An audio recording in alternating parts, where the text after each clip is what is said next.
السلام علیکم ورحمۃ اللہ وبرکاتہ۔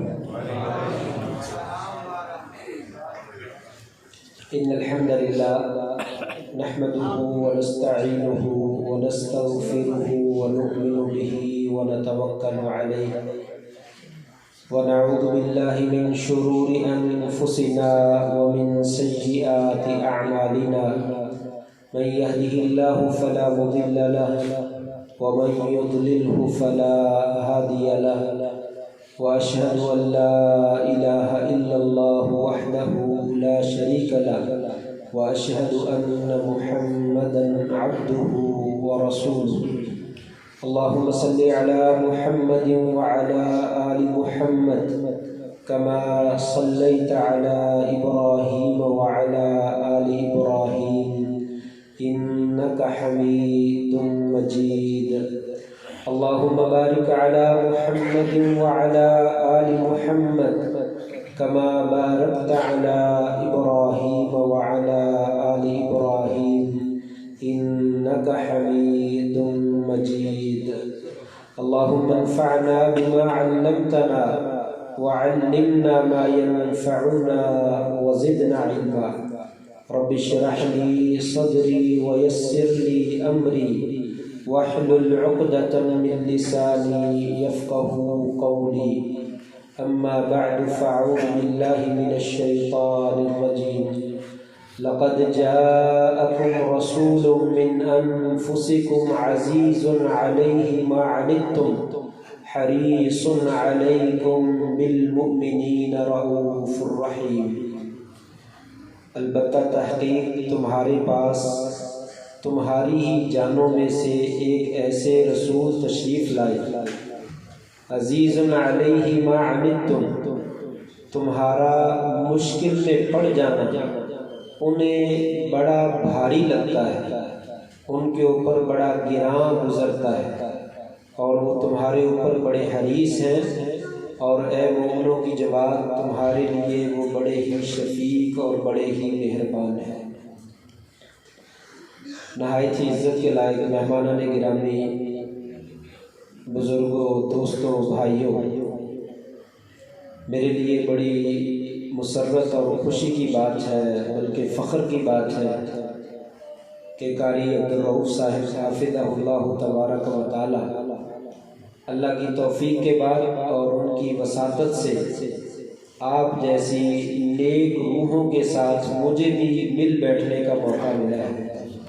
اللہ سے دعا ہے اللہ تبارک و تعالیٰ اپنے گھر میں ہمارا یہاں بیٹھنا ہماری نجات کا ذریعہ بنے۔ حضرات گرامی قدر، بغیر تمہید کے وقت مختصر ہے، اپنی بات کو شروع کروں تاکہ اسے ختم بھی کیا جا سکے۔ ہماری گفتگو کا عنوان جو ہے وہ سیرت النبی صلی اللہ علیہ وسلم ہے۔ آپ نے اشتہارات میں پڑھا ہے کہ نبی کریم صلی اللہ علیہ وسلم کی سیرت جو ہے اس کے اوپر ہم نے گفتگو کرنی ہے۔ سیرت النبی، سیرت کا معنی ہوتا ہے حالات، واقعات، زندگی کے پیش آمدہ چیزیں۔ نبی کریم صلی اللہ علیہ وسلم کی صورت اور آپ نے جو زندگی گزاری ہے اس میں آپ نے کیسے زندگی گزاری ہے، اور کون کون سے واقعات آپ کے ساتھ پیش آئے ہیں، اور آپ نے کیا کیا باتیں کہی ہیں، یہ سب کچھ سیرت میں آتا ہے۔ یہ سیرت ہم سے بہت دور جا چکی ہے۔ قرآن مجید بھی اللہ کے نبی صلی اللہ علیہ وسلم کی سیرت ہے، اور سیرت کی مستقل کتابیں بھی لکھی گئی ہیں۔ ہمیں آپ صلی اللہ علیہ وسلم سے پیار بھی بہت زیادہ ہے، محبت بھی بہت زیادہ ہے، لیکن افسوس کے ساتھ کہنا پڑتا ہے کہ اکثر لوگوں کو آپ صلی اللہ علیہ وسلم کی سیرت کے موضوع پر سب سے بڑی اور سب سے شاندار کتاب یعنی قرآن مجید وہ ترجمے سے آتا ہی نہیں، تو ہمیں کیا معلوم ہوگا کہ آپ کی سیرت کیا ہے۔ اللہ کریم نے قرآن مجید میں آپ صلی اللہ علیہ وسلم کی زندگی کے جو واقعات یا آپ کا جو عمل قرآن کی شکل میں بیان کیا ہے، ہمیں اس کا پتہ ہی نہیں۔ یہ سب سے بہترین کتاب ہے، کان خلقہ القرآن، حضرت عائشہ رضی اللہ تعالیٰ نے یہی فرمایا تھا نا کہ آپ کا اخلاق کیا ہے؟ آپ کا اخلاق سارا قرآن مجید ہی تو ہے. جس نے چلتا پھرتا قرآن مجید دیکھنا ہو وہ نبی کریم صلی اللہ علیہ وسلم کو دیکھ. تو یہ بھی قرآن مجید بھی سیرت ہے، اور اسی طریقے سے سیرت النبی کے اوپر بے شمار کتابیں لکھی گئی. اگر پوچھ لیا جائے کہ کس کس نے سیرت کی کتاب پڑھی ہے تو شاید بہت تھوڑے ہی لوگ جو ہے وہ نظر آئے. ہو سکتا ہے وہ لوگ بھی نظر نہ آئے کہ کس نے پڑھی ہے. اپنے گھر میں کس نے اپنے بچوں کو سیرت پڑھنے کے اوپر لگایا؟ ویسے محبت بڑی ہے اللہ کے رسول صلی اللہ علیہ وسلم سے ہمیں بڑی محبت ہے، جان بھی قربان ہے، ہم سب کچھ لٹانے کے لیے تیار ہیں. لیکن کبھی آپ کی سیرت پڑھنے کا بھی موقع ملا ہے؟ اسپیشل کتاب خریدی ہو اور لا کر گھر میں رکھی ہو، اس کو پڑھا ہو کہ آپ کی سیرت ہے کیا؟ جلسے ہم سن لیتے ہیں، کر لیتے ہیں، سنا لیتے ہیں، سیرت النبی کے اوپر کانفرنسیں بھی ہو جاتی ہیں، لیکن اس کا مقصد کیا ہے؟ صرف یہی مقصد ہے کہ ایک بندہ آئے اور تقریر کر کے چلا جائے بس، اور ہم نے سن لیا، چند دیر کچھ دیر کے لیے کانوں کی لذت جو ہے وہ سن لی، قرآن مجید جو ہے وہ سن لیا، اشعار جو ہے وہ سن لیے، کچھ باتیں جو ہے وہ سن لی، پھر اس کے بعد ختم نہیں. ایسا نہیں. سیرت النبی صلی اللہ علیہ وسلم پڑھنا بھی ایک مقصد ہے، اور پڑھنے کے بعد ایک اور مقصد بھی ہے. وہ مقصد کیا ہے؟ لَقَدْ كَانَ لَكُمْ فِي رَسُولِ اللَّهِ أُسْوَةٌ حَسَنَةٌ. لوگوں، نبی کریم صلی اللہ علیہ وآلہ وسلم کی زندگی میں تمہارے لیے بہترین نمونہ ہے. آپ آئیڈیل ہیں، آپ ایک ماڈل ہیں، آپ کی کاپی کی جانی چاہیے. آپ نے جو کچھ کر کے دکھایا ہے اس طریقے سے کر کے تم بھی دکھلاؤ. یہ اصل مقصد ہے سیرت پڑھنے کا، کہ ہم جو کچھ آپ کو کرتا ہوا دیکھیں وہ ہم بھی کریں. اگر ہمارا رویہ اس کے بالکل الٹ ہو تو پھر آپ صلی اللہ علیہ وسلم سے خالی محبت کا دعویٰ کرنے کا کوئی زیادہ فائدہ نہیں ہے. آج میں ایک ہی سبق ذکر کرنا چاہتا ہوں، اور وہ میرے لیے بھی سبق ہے اور آپ کے لیے بھی سبق ہے. آئیے دیکھیں کیا نبی کریم صلی اللہ علیہ وسلم کے اس پہلو کے اوپر ہمارا کوئی عمل ہے. وہ یہ ہے کہ نبی کریم صلی اللہ علیہ وسلم نے جب اس عمل کو اختیار کیا، اس پہلو کو اختیار کیا، تو لوگ آپ کے گرد جمع ہی ہوتے چلے گئے، رونقیں لگتی چلی گئی، بہاریں لگتی چلی گئی. جو دور دراز کے بھی رہنے والے تھے وہ بھی آپ کے قریب آ گئے اور آپ کے قدموں میں جمع ہو گئے. جن کے دلوں میں قدورتیں، نفرتیں، بغض، حسد، کینہ، دشمنیاں، لڑائیاں بھری ہوئی تھی، آپ کے گرویدہ بن گئے. وہ کیا عمل تھا؟ آج ہم ایک دوسرے سے بڑا دور جاتے ہیں، دلوں میں ایک دوسرے سے بڑی دوریاں پیدا ہو چکی ہیں، نفرتیں ہیں، قدورتیں ہیں، کہ کیا ہم وہ عمل اور وہ رویہ اختیار کر کے لوگوں کو اپنے قریب نہیں کر سکتے؟ اللہ تبارک و تعالیٰ نے یہ جو آیت میں نے پڑھی آپ کے سامنے، اس میں بھی ذکر کیا اور بے شمار آیات میں ذکر کیا. لَقَدْ جَاءَكُمْ رَسُولٌ مِّنْ أَنفُسِكُمْ. لوگوں، تمہاری جانوں میں سے رسول آئے، کہیں اور سے نہیں آئے، تاکہ تم یہ نہ کہہ سکو کہ یہ تو رسول کسی اور کائنات سے، کسی اور مخلوق سے آئے ہیں، وہاں تو یہ کام ہو سکتا ہے، ہمارے پاس نہیں یہ کام ہو سکتا. فرمایا تمہاری جانوں میں سے آئے، بالکل تمہاری طرح انسان ہے. جو ضروریات زندگی تمہاری ہیں وہ ساری کی ساری آپ کی ہیں، جو مشغولیات آپ کی ہیں وہ ساری کی ساری آپ کی ہیں. پھر وہ کیا کرتے ہیں؟ عزیز علیہ ما عنتم. تمہارا مصیبت میں گر جانا اس نبی کے لیے بڑا پریشان ہوتا ہے کہ میری امت پریشانی میں پڑ گئی ہے، یہ بڑا بھاری گزرتا ہے. حریص علیکم، تمہارے اوپر بڑا حرص رکھتے ہیں، بڑی شوق رکھتے ہیں، بڑی رغبت رکھتے ہیں. اور علیکم بالمؤمنین رؤوف الرحیم، اے مومنوں کی جماعت تمہارے لیے تو بڑے ہی شفیق ہیں اور بڑے ہی مہربان ہیں. آپ کی شفقت، آپ کی رحمت، آپ کی مہربانی، یہ ایک زندگی کا ایسا انمول پہلو ہے جسے صرف پڑھنے کی ضرورت نہیں ہے بلکہ پڑھنے کے بعد اختیار کرنے کی بھی ضرورت ہے۔ وما ارسلناک الا رحمۃ للعالمین، ہم نے آپ صلی اللہ علیہ وآلہ وسلم کو پوری کائنات کے لیے رحمت بنا کر بھیجا، شفیق اور مہربان، اتنی رحمت کرنے والے، اتنی شفقت کرنے والے انسان سوچ نہیں سکتا۔ لیکن کس کے ساتھ؟ صرف سعودی عرب کے ساتھ، عربوں میں رہنے والے مکہ اور مدینہ کے لوگ نہیں، بلکہ صرف مسلمانوں کے ساتھ نہیں، غیر مسلموں کے ساتھ بھی، غیر عربوں کے ساتھ بھی، صرف مردوں کے ساتھ نہیں، عورتوں کے ساتھ، مرد اور عورتوں کے ساتھ نہیں، بچوں کے ساتھ بھی، بوڑھوں کے ساتھ بھی، کافروں کے ساتھ بھی، صرف انسانوں کے ساتھ کہا نہیں، جانوروں کے ساتھ بھی، پوری کائنات کے ساتھ، حتیٰ کہ جمادات کے ساتھ، نباتات کے ساتھ آپ صلی اللہ علیہ وسلم انتہائی مہربان، انتہائی شفیق۔ کتنے شفیق تھے؟ ایک تاریخ لکھنے والا لکھتا ہے یعفو عمن ظلمہ، یعفو عمن ظلمہ، جو انسان آپ پر ظلم کرتا تھا آپ اسے معاف کر دیا کرتے تھے۔ یہ سیرت بیان کرنے کی ضرورت نہیں ہے، یہ عمل کرنے کی ضرورت ہے۔ نبی کی زندگی کا یہ پہلو عمل میں لانے کی ضرورت ہے۔ یعفو عمن ظلمہ، آپ کے اوپر جو ظلم کرتا آپ اسے معاف کر دیا کرتے تھے۔ وَيُعْطِي مَنْ حَرَمَهُ، جو کوئی آپ کو محروم کرتا، آپ کو نہ دیتا، آپ اس کو دیتے تھے، جو آپ کو نہ دیتا آپ اس کو دیتے تھے۔ وَيَصِلُ مَنْ قَطَعَهُ، جو آدمی آپ کے ساتھ رشتہ ناتا توڑتا تھا آپ اس کے ساتھ جوڑ کر دکھاتے تھے۔ وَيُحْسِنُ مَنْ أَسَاءَ إِلَيْهِ، اور جو آپ کے ساتھ برا سلوک کرتا تھا اسی کے ساتھ آپ اچھا سلوک کرتے تھے۔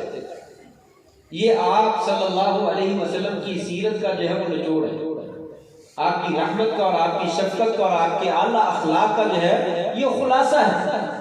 یہ آپ کا طرز عمل تھا، اور یہ طرز عمل آپ نے اسی لیے بتلایا کہ لوگوں تم نے بھی یہ کام کرنا ہے، یہ کر کے دکھاؤ، اور آپ نے کر کے دکھایا کہ لوگوں میں بھی تمہاری طرح کا انسان، میرے پاس بھی غصہ بھی ہے، ناراضگی بھی ہے، خوشی بھی ہے، میں تکلیف بھی محسوس کرتا ہوں، راحت بھی محسوس کرتا ہوں، کوئی بے عزت کرے تو اپنی بےعزتی بھی محسوس کرتا ہوں، کوئی عزت اور اکرام کرتا ہے تو میں اسے بھی محسوس کرتا ہوں، لیکن دیکھو میں نے کیسا رویہ جو ہے وہ اختیار کیا۔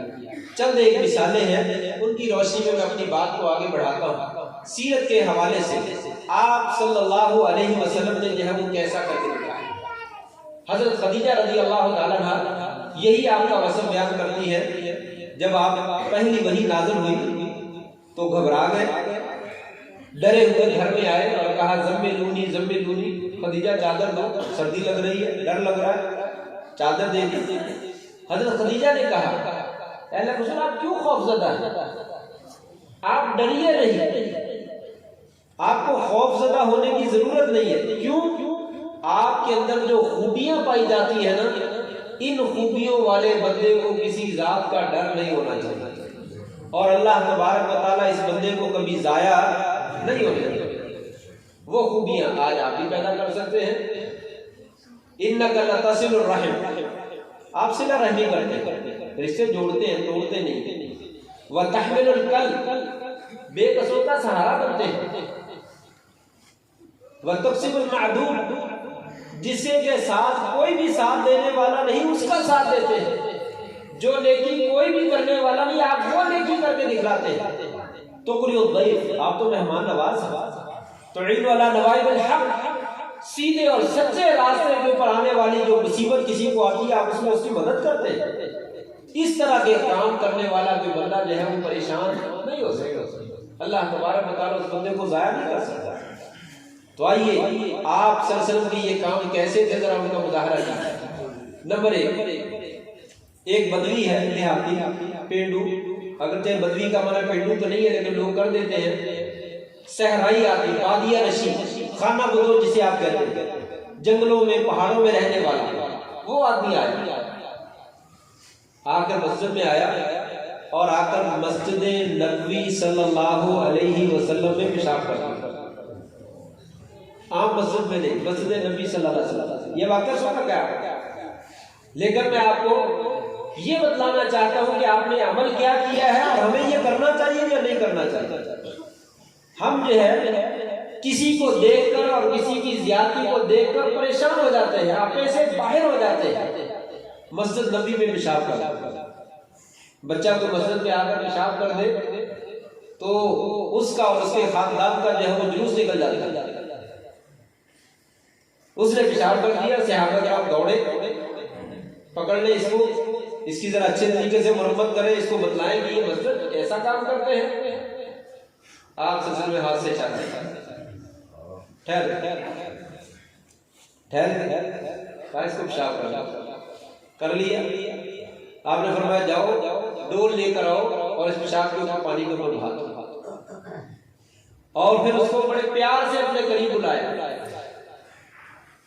ہماری طرح کا ہوتا پیچھے ذرا نجس آدمی گندا استنجا بھی کیا کہ نہیں کیا، کہاں پیشاب کر دیا، پیچھے لے کر سید الاولین والآخرین شفیع المذنبین امام الانبیاء ساری کائنات کے تاجدار ہیں، لیکن کیا کہتے ہیں مسجد میں پیشاب کرنے والے کہتے ہیں آ جاؤ میرے پاس۔ اس قریب بٹھا لیا، قریب بٹھا کر کہا اللہ کے بندے یہ مسجد ہے، مسجد میں نماز پڑھتے ہیں، اللہ کا ذکر کرتے ہیں، قرآن مجید پڑھتے ہیں، یہاں پہ پیشاب نہیں کیا جاتا، یہ تو باہر میدان میں کیا جاتا ہے، کھیتوں میں کیا جاتا ہے، واش روم میں کیا جاتا ہے۔ آپ کا یہ سمجھانا تھا۔ اس نے ہاتھ اٹھائے اور دعا کی اللہم ارحمنی و محمدا ولا ترحم معنا احدا، یا اللہ صرف میرے اوپر اور محمد صلی اللہ علیہ وسلم کے اوپر رحم فرما دے، باقی کسی پر رحم نہ کر۔ یہ سارے لوگ تو مجھے مارنے لگے تھے، میں تو بچنا ہی نہیں تھا، یہ ایسی ہستی ہے، یا اللہ صرف مجھ پر اور محمد صلی اللہ علیہ وسلم کے اوپر جو ہے رحمت فرما دے۔ آپ نے فرمایا نہیں، اللہ تبارک و تعالیٰ کی رحمت بڑی وسیع ہے، اس کو تنگ نہ کر، وہ سب کے لیے، تیرے لیے بھی، میرے لیے بھی، ان کے لیے بھی، سب کے لیے، لہذا دعا مانگو تو سب کے لیے مانگو۔ یہ آپ نے طرز عمل اختیار کیا، وما ارسلناک الا رحمۃ للعالمین، کہ زبردست قسم کی رحمت کا مظاہرہ کیا، اور وہ بندہ ساری زندگی کے لیے آپ کا گرویدہ بن گیا اور مسجد کا نمازی بن گیا۔ اگر اس دن اس کی ٹھکائی ہو جاتی اور اچھی طرح مرمت ہو جاتی اور اس کو کچھ نہ کچھ برا بھلا بول دیا جاتا تو شاید ساری زندگی کے لیے دوبارہ بندہ وہ کبھی مسجد میں نہ آتا۔ یہ ہے وَلَوْ كُنْتَ فَظًّا غَلِيظَ الْقَلْبِ لَانفَضُّوا مِنْ حَوْلِكَ۔ اے میرے پیارے حبیب علیہ السلام، یہ جو آپ کے ارد گرد رونقیں لگی ہیں نا، یہ آپ کی محبت کی وجہ سے، آپ کے پیار کی وجہ سے، آپ کی شفقت کی وجہ سے۔ اگر یہ شفقت نہ ہوتی تو یہ کبھی رونقیں آپ کے ارد گرد نہ ہوتی۔ لوگوں یہ محبتیں پیدا کرنی ہیں تو لوگوں کے ساتھ مہربانیاں کرو، لوگوں کے ساتھ شفقت کا مظاہرہ کرو۔ نہیں اس نے ایک گالی دی ہے مجھے 10 دینی آتی ہے، اس نے ایک تھپڑ مارا ہے میں 10 مارتا ہوں، یہ بھی انسانیت ہے، لیکن وہ بھی انسانیت ہے، اس کا اس کے ساتھ کوئی مقابلہ، اس کا اس کے ساتھ کوئی مقابلہ۔ وہ جو معاف کرنے والی ہے یعفو عمن ظلمہ، یہ بہت اونچا مقام ہے، اس سے انسان نیچے نہیں گرتا ہے، اس سے انسان اوپر اوپر چلا جاتا ہے۔ نبی کریم صلی اللہ علیہ وسلم نے ظالموں کو معاف کر دیا، معاف کر کے آپ کی عزت کم ہو گئی، ہماری ناک ٹوٹ جاتی ہے، میں نے بدلہ نہیں لیا، یہ کیسے ہو سکتا ہے؟ ہمارا تو خاندان مٹ جائے گا، ہم نے تو کبھی ایسا کیا ہی نہیں ہے، ساری بےزتی اور ساری رسوائی ہمارے خاندان میں آ جائے گی۔ فرمایا نہیں، کوئی رسوائی نہیں آتی، اللہ اتنا اونچا کرتا ہے، اتنا اونچا کرتا ہے آپ سوچ ہی نہیں سکتے۔ ایک دوسرا واقعہ، نماز پڑھ رہے لوگ، ایک صحابی وہ بھی نماز پڑھنے آ گئے، نماز بھی شروع کر لی۔ نماز کے دوران ایک بندے کو چھینک آ گئی، اس نے جان بوجھ کے کہا یا بے اختیار کہا الحمدللہ کہہ دی، اور نماز میں اگر چھینک آ جائے تو الحمدللہ کہہ دے تو کوئی حرج نہیں، نماز نہیں ٹوٹتی، الحمدللہ اللہ کی تعریف ہی ہے نا، تو نماز میں تعریف ہی پڑھتے ہیں۔ ایک حدیث میں تو یہ بھی آتا ہے کہ اگر انسان کو نیا نیا مسلمان ہوا ہو، نماز نہ آتی ہو تو کیا پڑھے؟ سبحان اللہ، الحمدللہ، اللہ اکبر، یہی پڑھے نماز اس کی ہو جائے، تو الحمدللہ کہنے سے نماز نہیں ٹوٹی۔ اس نے الحمدللہ کہہ دیا. یہ کہتے ہیں میں نے جب الحمدللہ سنی تو میں نے اونچی آواز میں کہا یرحمک اللہ. جب میں نے یرحمک اللہ کہا تو لوگ جو ہے وہ مجھے گھورنے لگے اور ہاتھ مارنے لگے. وہ کی کرنے اشارہ کرنے لگے چپ کر جا.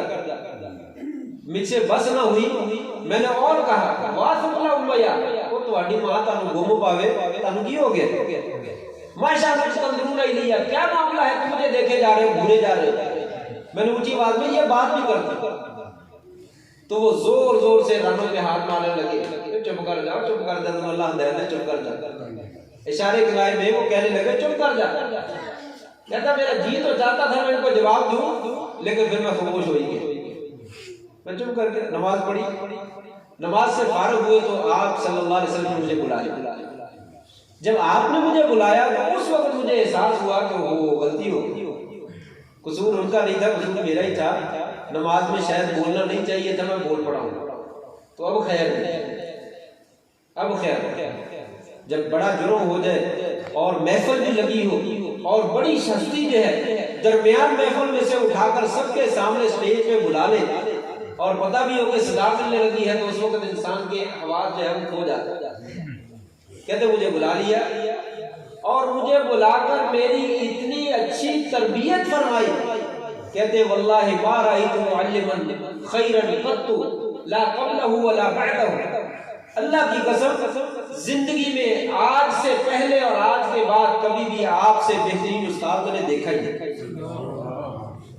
واللہ ما ضربنی, اللہ کی قسم مجھے مارا نہیں.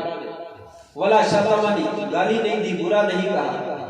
ولا قہرنی, مجھے ڈانٹا نہیں, غصے نہیں ہوئے.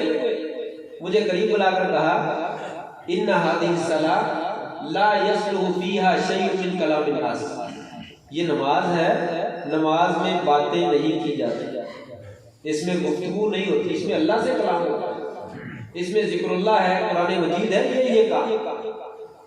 تو کہتے ہیں اتنے پیار سے اتنے محبت سے مجھے سمجھایا حالانکہ میں نے اتنا بڑا جرم کیا تھا لیکن آپ نے اتنا اچھے انداز میں سمجھایا. کہتے ہیں اللہ کی قسم آج سے پہلے اور آج کے بعد میں نے آپ سے زیادہ بہترین اور شاندار استاد دیکھا ہی. آج ہمارا بھی موبائل کسی کا نماز میں بج جائے اور پوری گھنٹی بجتی رہے, نہیں بجانا چاہیے, اس کو بھی بند کرنا چاہیے, لیکن اگر بج جائے اور وہ بندہ بھی اگلی صف میں کھڑا ہو, امام کی بھی نماز خراب ہو جائے, مقتدی بھی خراب ہو جائے تو کیا ہے شروع. کتنے لوگوں کے فتوے لگیں گے, کتنے تلواروں کے اور تیروں کے نشر جو ہے اس کے سینے میں چبھو گے, پتہ ہی کیا بنے گا کیا نہیں بنے گا. لیکن کیا خوبصورت انداز ہے, بندے نے بات بھی کی ہے, نماز ساری کی ساری خراب کر دی, سب لوگوں کی توجہ بھی وہاں پہ مبذول ہو گئی, لیکن آپ نے کہا اللہ کے بندے یہ نماز میں بات نہیں کرتے, بس اس میں اللہ کا ذکر کرتے ہیں, بس اتنی بات ختم ہو گئی. یہ اللہ تبارک و تعالیٰ نے آپ کو اعزاز بخشا اس لیے کہ لوگوں آپ کی سیرت کو تم نے بھی اپنانا ہے. اپنے گھروں میں اس کو اپنائیے, اپنی بیوی کے ساتھ, اپنے بچوں کے ساتھ, اپنے بھائیوں کے ساتھ, اپنے رشتہ داروں کے ساتھ, اپنے دوست احباب کے ساتھ, اپنے مقتدیوں کے ساتھ, اپنے نمازی بھائیوں کے ساتھ اس شخص کو استعمال کیجیے. یہ یہاں استعمال نہیں کرنی تو کہاں پہ استعمال کرنی ہے؟ رحماء بینہم, یہ میرے نبی کے صحابہ آپس میں بڑے رحم دل ہیں, لیکن افسوس جتنے وہ آپس میں رحم دل تھے اتنے ہی ہم آپس میں جو ہے وہ شدید سخت دل ہے. ہم اتنے ہی جو ہے وہ آپس میں ایک دوسرے سے نفرت کرتے ہیں کہ نہیں اس بندے کو میں نے نہیں سلام دینا.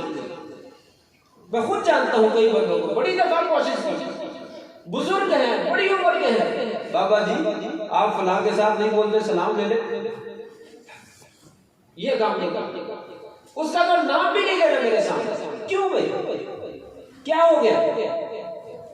کیا اسی نبی سے محبت کا دم بھرتے ہو جس نے ظالموں کو اپنی جان کے دشمنوں کو جو ہے وہ معاف کر دیا؟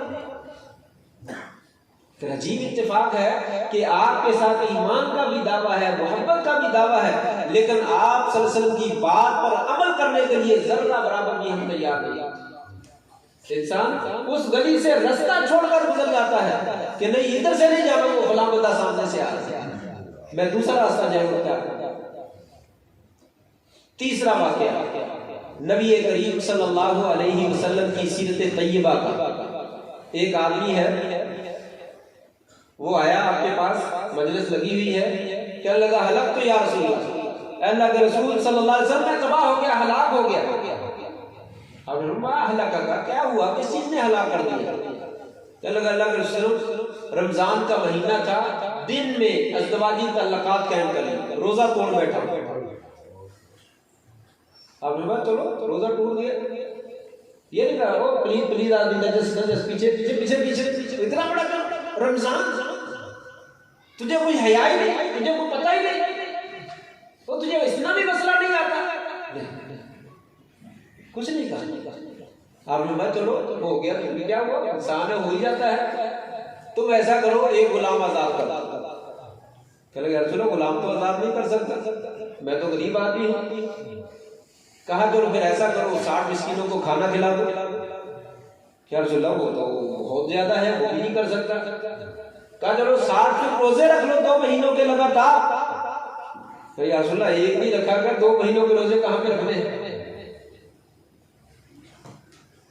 پھر آپ نے فرمایا چل بیٹھ، ہمارے جیسا ہوتا تو ضرور، میرے جیسا آپ جیسا کوئی مفتی ہوتا تو اس نے کیا کہنا تھا، اگر جیب میں کچھ بھی نہیں ہے تو چائے چڑھے ایسے یہ جو کام کرنے کو سی، نہ تیرے کو سکتا، تیرے کو روپیہ ہے گا، نہ تیرے کو فلاں کام ہے گا، نہ کوئی بھی کام تجھے نہیں آتا، نہ تو کر سکتا ہے، تو پھر اسی کام کا چاہ چڑھا ہوا تھا،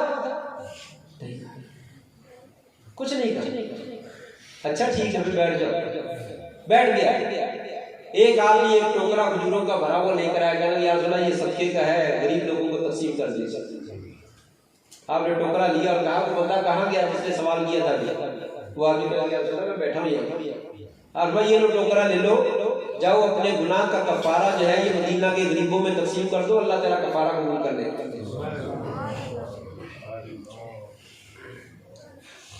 آپ نے گالی نہیں دی، غصہ نہیں کیا، ناراضگی کا اظہار نہیں کیا، کچھ نہیں کہا، اپنے پاس آیا ہوا مال اس کے کفارے کے طور پر اس کو دے دیا، جاؤ جا کر تقسیم کر۔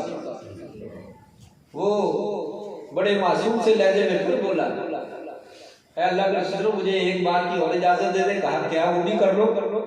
کہ یا رسول اللہ یہ مدینے کے غریبوں میں تقسیم کرنا ہے یا اس بندے پہ تقسیم کرنا جو مجھ سے زیادہ غریب ہے؟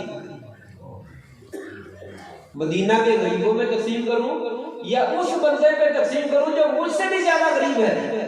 اللہ کی قسم مدینہ کے دونوں کناروں کے درمیان جتنے بھی لوگ رہتے ہیں مجھ سے زیادہ یہاں پہ کوئی غریب بندہ نہیں۔ پھر آپ صلی اللہ علیہ وسلم نے پھر غصہ نہیں کیا، کہتے ہیں یہ ایسی حالت ہے تو پھر تو ایسے گناہ کرتا پھرتا ہے، بلکہ آپ صلی اللہ علیہ وسلم اس کی بات سن کر بڑا کھلکھلا کر ہنس پڑے۔ صرف ہنسے نہیں، آپ عام طور پہ تھوڑا سا ہنستے تھے، اس وقت زور سے ہنسے، حتیٰ کہ حدیث کے لفظ ہے یہ ناک جو ہے یہ کچلیوں والے یہ نوکیلے دانت جو ہیں یہ آپ کے ظاہر ہو گئے۔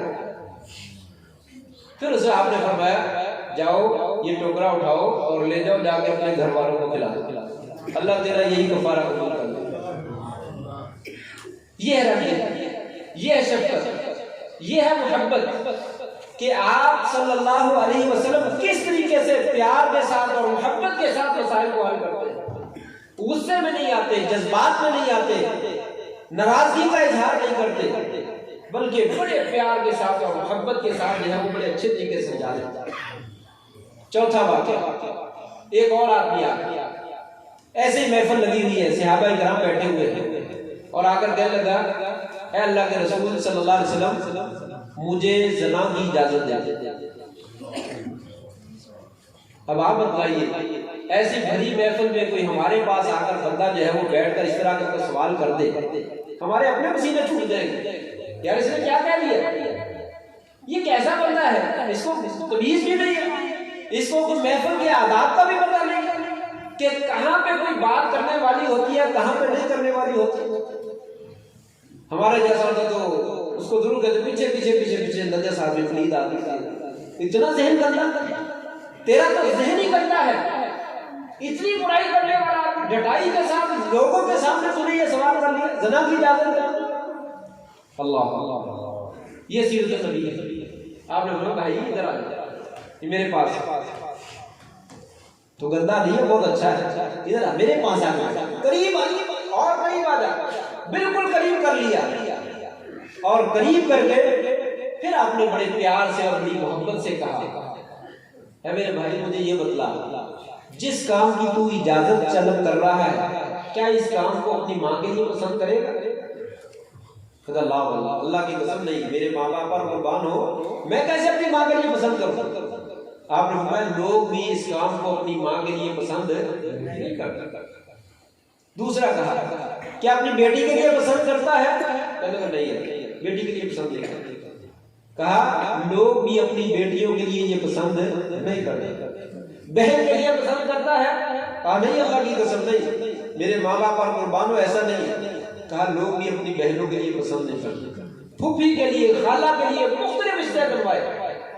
جب رشتے کروا دیے تو پھر کہا کہ جس کے ساتھ تم اجازت طلب کر رہے ہو وہ کسی کی ماں نہیں ہوگی، کسی کی بیٹی نہیں ہوگی، کسی کی بہن نہیں ہوگی، کسی کی پھوپھی یا خالہ نہیں ہو سکتی۔ فرمایا جس طرح تو اس کام کو پسند نہیں کرتا اس طرح لوگ بھی اس کام کو پسند نہیں کرتے۔ اتنی بات کہی، اس کے دل پہ ہاتھ رکھا اور آسمان کی طرف اٹھا کر کہا اللہم طہر قلبہ واغفر ذنبہ وحسن فرجہ، یا اللہ اس کے دل کو پاک کر دے، یا اللہ اس کے دل میں جو برے خیال آ رہے ہیں ان کو ختم کر دے، اللہ اس کے گناہ کو معاف کر دے، یا اللہ اس کے سطر کو پاک اور صاف کر دے۔ راوی کہتے ہیں یہ آپ نے معاملہ کیا اس کے ساتھ، پھر ساری زندگی اس بندے کے دل میں کبھی برا خیال نہیں آیا۔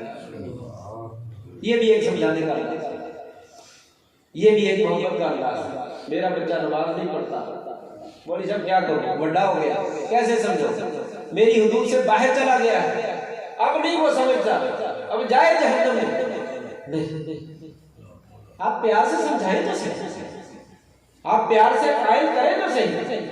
یہ پیار ایک ایسی چیز ہے، یہ شفقت ایک ایسی چیز ہے جس کے ساتھ پتھر موم ہو جاتے ہیں، لوہا پگھل جاتا ہے، لیکن آپ کر کے تو دیکھیں سے نبی کریم صلی اللہ علیہ وسلم نے کر کے دکھلایا ہے، اور یہ حقیقی مثالیں ہیں، ایسا واقعہ در ہوا ہے۔ آپ صلی اللہ علیہ وسلم نے یہ کر کے دکھلایا اور لوگوں کی زندگیوں کی کایا کی کایا پلٹ گئی۔ لہٰذا کبھی کسی سے مایوس نہ ہو، اس کے لیے کوشش کریں، اپنے دل کو کھلا کریں۔ جب آپ کا دل کھلا ہو جائے گا لوگ آپ کو قریب قریب آنا شروع ہو جائیں گے۔ وہ میرے پاس بیٹھتا ہی، وہ میری سنتا ہی، سنے گا کیسے جب ہمارا طرز تکلم ہی اچھا ہے، بات کرنے کا انداز ہی اچھا ہے، ہمیشہ طنز کرنا، ہمیشہ کام کرنا، ہمیشہ کسی کو چوٹ لگا کر بات کرنا، تو کون سنے گا؟ جب وہ چوٹ لگا کر بھی بات کرے آپ صرف نظر کر دیں، نظر انداز کر دیں، پھر اس کو قریب بلائیں، پھر دیکھیے آپ کے پاس بیٹھتا کہ نہیں، پھر آپ کی بات سنتا کہ نہیں سنتا۔ نبی کریم صلی اللہ علیہ وسلم صرف اپنے لیے نہیں، اپنے لوگوں کے لیے نہیں، گناہ گاروں کے لیے نہیں، بلکہ کافروں کے لیے بھی رحم دل سے، کافروں کے لیے بھی رحم دل سے۔ حدیث میں آتا ہے ایک یہودی بچہ فوت ہونے لگا، آپ صلی اللہ علیہ وسلم اس کے گھر میں اس کی تیمارداری کے لیے چلے گئے، یہودی کے گھر جا کر تیمارداری کی اور بچے سے کہا بیٹا زندگی کا کوئی پتہ نہیں، کلمہ پڑھ، کلمہ پڑھ۔ یہودی کے گھر میں جا کر، ہمارے جیسا ہوتا کہتا یہ تبلیغ کا کوئی موقع ہے، وہ مر رہا ہے اس کو اپنی تبلیغ کی پڑی ہوئی، کہا بیٹا کلمہ پڑھ لو، اللہ تعالیٰ کی جہنم سے بچ جاؤ گے۔ بیٹا اپنے باپ کی طرف دیکھنے لگا کہ ابو کیا کرنا ہے؟ کہا بیٹا یہ بہت اچھے انسان ہیں، ان کی بات مان۔ بیٹے نے کلمہ پڑھا، ادھر اس نے کلمہ پڑھا، ادھر اس کی روح پرواز کر، آپ سلام کا چہرہ چمکنے لگا، چمکنے لگا، یا اللہ تیرا شکر ہے تو نے میرے ذریعے سے ایک بندے کو جہنم کی آگ سے جو ہے محفوظ کر دیا، اور ہم جہنم میں داخل کرتے بندوں کو پیچھے سے تالا لگا کر واپس آتے ہیں کہ یہاں سے نکلنے نہیں دینا چاہیے، یہ بندہ تو جہنمی ہے، اس میں تو مورے لگی ہوئی ہیں، اس میں تو راہ راست پہ آنا ہی نہیں ہے، اس کو اندر داخل کر کے پھر بعد سے تالا مار دیتے ہیں کہ نہیں یہ نہیں نکل سکتا۔ فرمایا نہیں ایسا نہیں ہے، جہنم اور جنت دینا یہ اللہ کا کام ہے، ہمارا کام نہیں ہے۔ آپ کا کام ہے عمل کرنا، لوگوں کو سیدھا رستہ دکھلانا۔ پہلی امتوں میں بھی ایک بندہ ایسا ہی تھا، وہ نیک تھا اور دوسرا برا تھا، وہ سمجھاتا رہا، وہ مانا ہی نہیں، کہنے لگا اللہ تعالیٰ تجھے کبھی جنت سے میں داخل ہی نہیں کرے گا، تجھے جنت دینی نہیں، جہنم ہی رہے، اور قسم بھی اٹھا دی۔ اللہ نے آسمان سے آواز دی، کون ہے میرے اوپر قسمیں اٹھا رہا ہے کہ میں نے اس کو جنت نہیں دینی اور اس کو جہنم دے دینی ہے؟ جاؤ میں نے اس کے گناہ معاف کر دیے اور اس کو میں نے جنت دے دی، جاؤ تیرے سارے عملوں کو میں نے ضائع کر دیا۔ تو کون ہوتا ہے جنت کا ٹھیکیدار؟ کوئی جنت کا ٹھیکیدار؟ ایک آدمی نماز پڑھ لیتا ہے، تہجد پڑھ لیتا ہے اور وہ کہ میں جنت کا ٹھیکیدار بن جاؤں، جس کو مرضی میں اعلان کروں، یہ اختیار نہیں دیا گیا۔ آپ کو اصلاح کی اجازت دی گئی ہے، آپ کو بہتری کی اجازت دی گئی ہے کہ لوگوں میں بہتری پھیلائیں، خیر پھیلائیں اور لوگوں کو سیدھے راستے پہ لانے کی کوشش کریں، حتیٰ کہ زندگی کا آخری لمحہ کیوں نہ ہو، کبھی مایوس نہ ہو کسی کی ہدایت سے، بس پیار اور محبت۔ حضرت عمر رضی اللہ تعالیٰ عنہ، پیٹ پہ زخم لگا ہوا ہے، جو چیز کھاتے ہیں پیٹ سے باہر نکل جاتی ہے، سوراخ ہے بہت بڑا، خنجر مارے تھے زہریلے، تو اس وقت بالکل فوت ہونے کے قریب ہیں۔ ایک بندہ آیا تیمارداری کے لیے اور کہا عمر فاروق مبارک ہو آپ کو، آپ خلیفۃ الرسول ہیں، شروع میں مسلمان ہوئے اور عدل کیا اور اللہ تعالیٰ نے دنیا میں بڑی زندگی دی، جنت تو آپ ہی کیا، انشاءاللہ نبی کا ساتھ بھی مل جائے گا، آپ کو بہت مبارک ہو۔ کہنے لگے تیری باتوں کا شکریہ، لیکن اللہ تعالیٰ برابر سرابری جان چھوڑ دے، یہی بڑی بات، ہمیں تو فکر ہے کہیں حساب کتاب ہوگا تو بھنس نہ جائے۔ جب وہ واپس جانے لگا تو اس کو پھر بلایا، بلا کے کہنے لگا بیٹا یہ تیری شلوار جو نیچے جا رہی ہے، اس کو اوپر کرو، یہ اوپر کرو گے تو اللہ خوش ہو جائے گا، تیرے کپڑے بھی مٹی لگنے سے بچ جائیں گے، گندے بھی نہیں ہوں گے اور اللہ بھی خوش ہو جائے گا۔ یہ کون سا موقع تبلیغ کا؟ یہ موقع ہے کہ انسان جو ہے وہ ہر وقت طلب ہو کہ میرا بیٹا، میرا بھائی، میرا دوست، میرا رشتہ دار، میرا قریبی، میرا دور والا، جاننے والا، نہ جاننے والا، یہ اللہ تبارک و تعالیٰ کا جو ہے وہ قریبی بن جائے اور میرے نبی کا جو ہے وہ امتی اور پیروکار بن جائے اور جہنم کی آگ سے بچ جائے، یہ طلب ہو تو پھر انسان جو ہے وہ یہ تبلیغ کر سکتا ہے۔ اگر یہ طلب نہ ہو تو یہ تبلیغ نہیں کر سکتا۔ آپ بیگانوں کے لیے بھی جو ہے وہ رحمت بن کر آئے، کافروں کو ساتھ بھی اسی طرح کا سلوک کرتے ہیں۔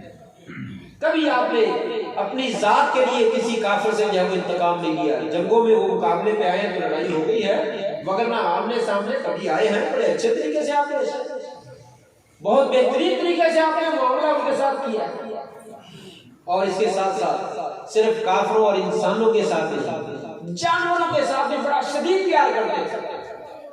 کیسے پیار کی بات کرو، ایک باغ میں آپ گئے تو دیکھا ایک اونٹ وہاں پہ کھڑا ہے، اس کے قریب گئے تو وہ رونے لگا، جیسے بچہ روتا ہے اس طرح رونے لگا، اس کی آنکھوں سے واضح طور پر آنسو گرنے لگے۔ آپ سب جلدی سے قریب گئے اور اس کے ٹھوڑی پہ اور اس کی گردن پہ ہاتھ پھیرا، وہ خاموش ہو گیا، اسے آپ نے اپنے ساتھ لگا لیا۔ ساتھ لگانے کے بعد آپ نے پوچھا یہ کون ہے اس اونٹ کا مالک؟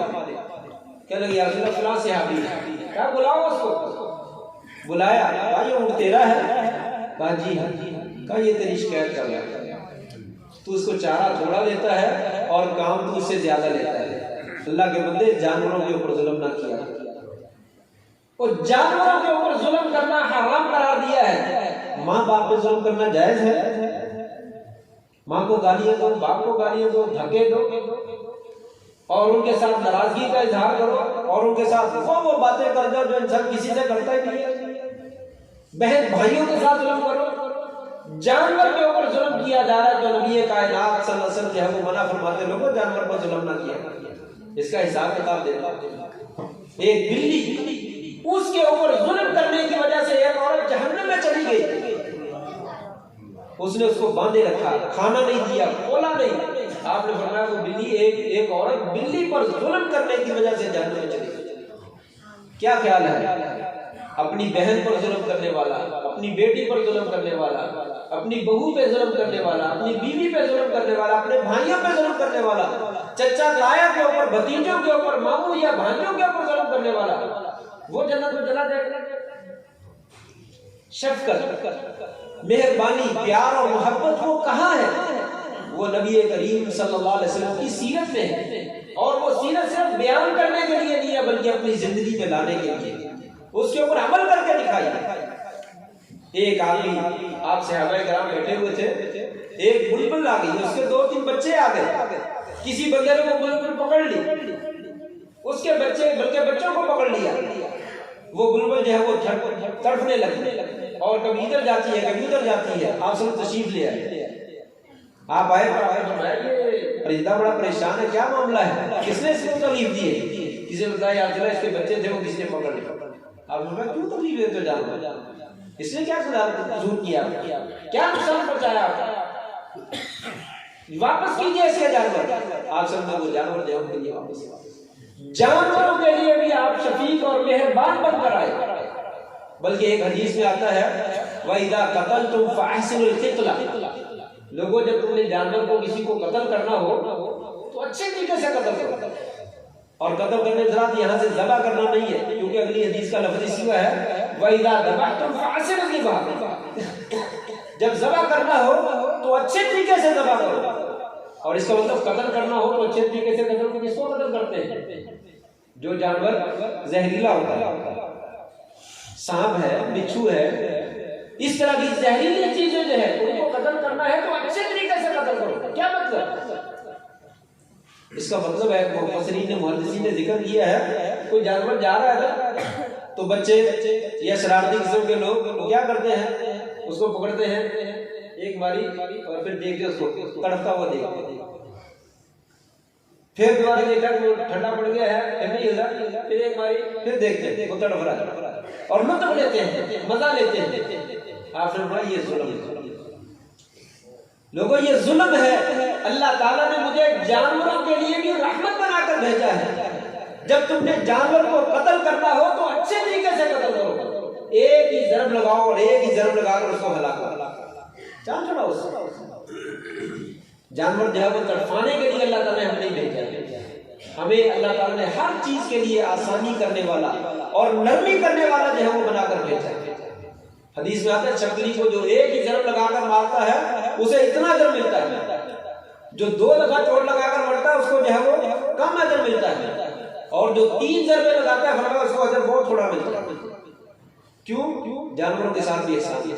چکلی کو اچھا جانور نہیں ہے لیکن مارنا ہے تو ایک ہی دفعہ زور سے مارو۔ اللہ تبارک و تعالیٰ نے تمہیں جو ہے وہ رحمت بنا کر بھیجا ہے، کسی کے لیے زحمت بنا کر نہیں بھیجا۔ جانوروں کے ساتھ بھی آپ جو ہے وہ شفیق تھے اور مہربان تھے۔ کیا تصور ہے اگر زہریلے جانوروں کے ساتھ اللہ اور اس کا رسول ہمیں شفقت کرنے کا حکم دیتا ہے تو اپنے بہن بھائی رشتے دار والدین میاں بیوی والد ماں باپ ان کے ساتھ اللہ تعالیٰ ظلم کا حکم دیتا ہے۔ وہ جتنی مرضی تہجدیں پڑھ لے، جتنے مرضی نفل پڑھ لے، جتنا مرضی صدقہ خیرات کر دے، جو انسان اپنے گھر والوں کے لیے خیر کا باعث نہیں ہے وہ اللہ تبارک و تعالیٰ کے ہاں کبھی بھی خیر کا حقدار جو ہے وہ نہیں بن سکتا۔ جہاں پہ اللہ تعالیٰ نے ہمیں نماز پڑھنے کا، تہجد پڑھنے کا حکم دیا ہے وہاں پہ یہ شفقت اور مہربانی کا حکم دیا۔ اپنے بچوں کے ساتھ شفقت، اپنے والدین کے ساتھ شفقت، اپنی بیوی کے ساتھ شفقت کرو، اپنے شوہر کے ساتھ شفقت کرو، رشتے داروں کے ساتھ شفقت کرو۔ آپس میں ملنے کا حکم دیا ہے، توڑنے کا حکم نہیں دیا۔ ہم جو ہے وہ توڑنا جانتے ہیں، جوڑنا نہیں جانتے۔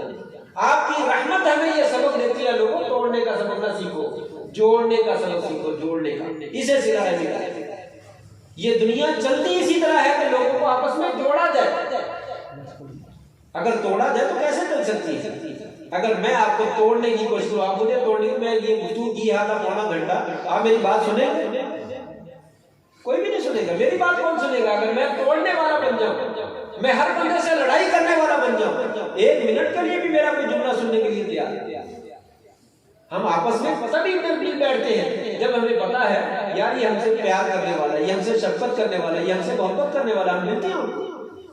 لیکن افسوس کہ ہماری سوچ میں، ہماری نیچر میں، فطرت میں یہ بات آ چکی ہے کہ نہیں میری کامیابی یہ ہے، اور نہیں اس کو چھوڑ رہی ہے، بندہ اس کو بھی چھوڑو، اس کو بندہ اس کو بھی چھوڑ دو، فلاں کو بھی چھوڑ دو، بس میں جو ہوں میں کیا بات. شریعت نے فرمایا نہیں لوگوں، میں نے آپ کو نبی ایسا بھیجا دیا ہے، بڑے شفیق ہیں، بڑے مہربان ہیں، وہ انسانوں کے ساتھ بھی محبت کرتے ہیں، مسلمانوں کے ساتھ بھی کرتے ہیں، کافروں کے ساتھ بھی کرتے ہیں. وقت ہوتا تو میں باتیں کرتا کہ عورتوں سے بھی محبت کی آپ نے، بچوں کے ساتھ بھی محبت کی ہے، اور کس کس کے لیے آپ شفیق ہیں؟ آپ کو جماعت کے لیے بھی رحمت بنا کر بھیجے. حدیث میں آتا ہے، بس آخری بات ذکر کے اپنی بات ختم کرتا ہوں. آپ صلی اللہ علیہ وسلم ممبر پہ خطبہ دیا کرتے ہیں، اور پرانے زمانے میں، پہلے زمانے میں ممبر نہیں ہوتا تھا. ممبر آنے سے پہلے ایک کھجور کا تنا تھا، آپ کے محراب میں کھجور کے تنے سے ٹیک لگایا کرتے تھے، ٹیک لگا کر خطبہ دیتے. پھر آپ کو پتا چلا کہ ممبر بنانا چاہیے، تو آپ نے ایک بڑھائی کو ترخان کو کہا یار میرے لیے ایک ممبر تو بنا دو. وہ کہنے لگا ٹھیک ہے. وہ گیا جنگل میں لکڑی کاٹی اور بنا کر لے آیا، مسجد میں رکھ دیا. آپ پہلا خطبہ دینے کے لیے ممبر پر تشریف لے گئے، وہ تنا رونے لگا. صحابی کہتے ہیں رونے لگا جیسے بچہ بلک بلک کر روتا ہے، ایسے رونے لگا. ہم نے اس کی آواز سنی. یہ کیوں ہوا؟ جو لوگوں کو قریب کرتا ہے لوگ اس کے گرویدہ بن جاتے ہیں، زمین کے در و دیوار اس کے ساتھ محبت کرتے ہیں. آپ صلی اللہ علیہ وسلم ہر ایک کو اپنے قریب کرتے تھے. وہ تنا بھی آپ کے قریب رہتا تھا، آپ کی دوری جو ہے وہ برداشت نہ کر سکا اور رونے لگا. آپ ممبر سے اترے اور گئے، جا کر آپ نے تنے کو اپنے سینے کے ساتھ لگا، اس کے رونے کی آواز بند ہو گئی. آپ نے فرمایا اگر میں اس کو سینے سے نہ لگاتا شاید یہ ساری زندگی جو ہے وہ قیامت تک روتا ہی رہتا. آپ جماعت کے لیے بھی شفیق اور مہربان تھے. جب آپ محبت کریں گے بچے آپ کے قریب آ جائیں گے، بڑے آپ کے قریب آ جائیں گے، اپنے آپ کے قریب آ جائیں گے، بیگانے آپ کے قریب آ جائیں گے. تو یہ آپ کی شفقت کا عظیم مظہر تھا کہ آپ نے رحمت کے ذریعے سے، شفقت کے ذریعے سے، محبت کے ذریعے سے لوگوں کو جو ہے وہ قریب لانے کی کوشش کی، اور لوگ جو ہے پھر قریب آتے چلے گئے. یہ بھی سیرت النبی کا ایک پہلو ہے جو اللہ تبارک و تعالیٰ نے قرآن مجید کی شکل میں اور احادیث طیبہ کی شکل میں ہمیں دکھایا ہے کہ ہمارے نبی صلی اللہ علیہ وسلم کس قدر جو ہے وہ امت کے لیے شفیق تھے اور کس قدر مہربان تھے، اور آپ نے ہر موقع پہ اپنی رحمت کا مظاہرہ کیا. اور یہ واقعات صرف سننے کے لیے نہیں ہے، صرف پڑھنے کے لیے نہیں ہے، بلکہ مجھے اور آپ سب لوگوں کو اپنی اپنی زندگی میں لانے کی ضرورت ہے. ہم اگر لائیں تو لوگ ہمارے نزدیک آتے چلے جائیں پیار اور محبت سے. یہ دنیا جو ہے وہ جنت کی نظیر پیش کرنا شروع کر دے، اور لوگوں میں آپس میں نفرتیں اور دوریاں اور قدورتیں جو ہے وہ دور ہوتی چلی جائیں، اور لوگ جو ہے وہ ہماری بات سننے والے بن جائیں اور جنت میں جانے کا جو ہے وہ ذریعہ بن جائے. اللہ سے دعا ہے اللہ تبارک و تعالیٰ نبی کریم صلی اللہ علیہ وسلم کی سیرت طیبہ ہمیں پڑھنے کی توفیق عطا فرمائے، اور پڑھنے کے بعد جو ہے اس کے مطابق پھر ہمیں عمل کرنے کی بھی جو ہے وہ توفیق نصیب فرما دے. آخر میں آپ حضرات کا بھی اور قاری عبدالرؤوف صاحب حافظہ اللہ تبارک و تعالیٰ ان کا بھی شکر گزار ہوں کہ مجھ جیسے طالب علم کو انہوں نے آپ کے ساتھ ملاقات کا جو ہے وہ موقع دیا اور یہ ٹوٹی پھوٹی باتیں پیش کرنے کا موقع دیا ہے. اللہ تبارک و تعالیٰ میرا یہ جو بھی میں نے ٹوٹے پھوٹے الفاظ کہے ہیں اپنے دربار میں اپنی رضا کے لیے قبول فرما دے. ہمیں ریاکاری سے اور جو ہے وہ دکھلاوے سے جو ہے وہ محفوظ فرما دے.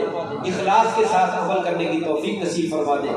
جتنے بھی بھائی یہاں پہ موجود ہیں جنہوں نے یہ دین کی باتیں سنی اور سیرت النبی صلی اللہ علیہ وسلم کی باتیں سنی ہیں، اللہ تبارک و تعالیٰ ان کی دلی مرادیں جو ہے وہ نیک اور جائز خواہشات جو ہے ساری کی ساری جو ہے وہ پوری فرما دے.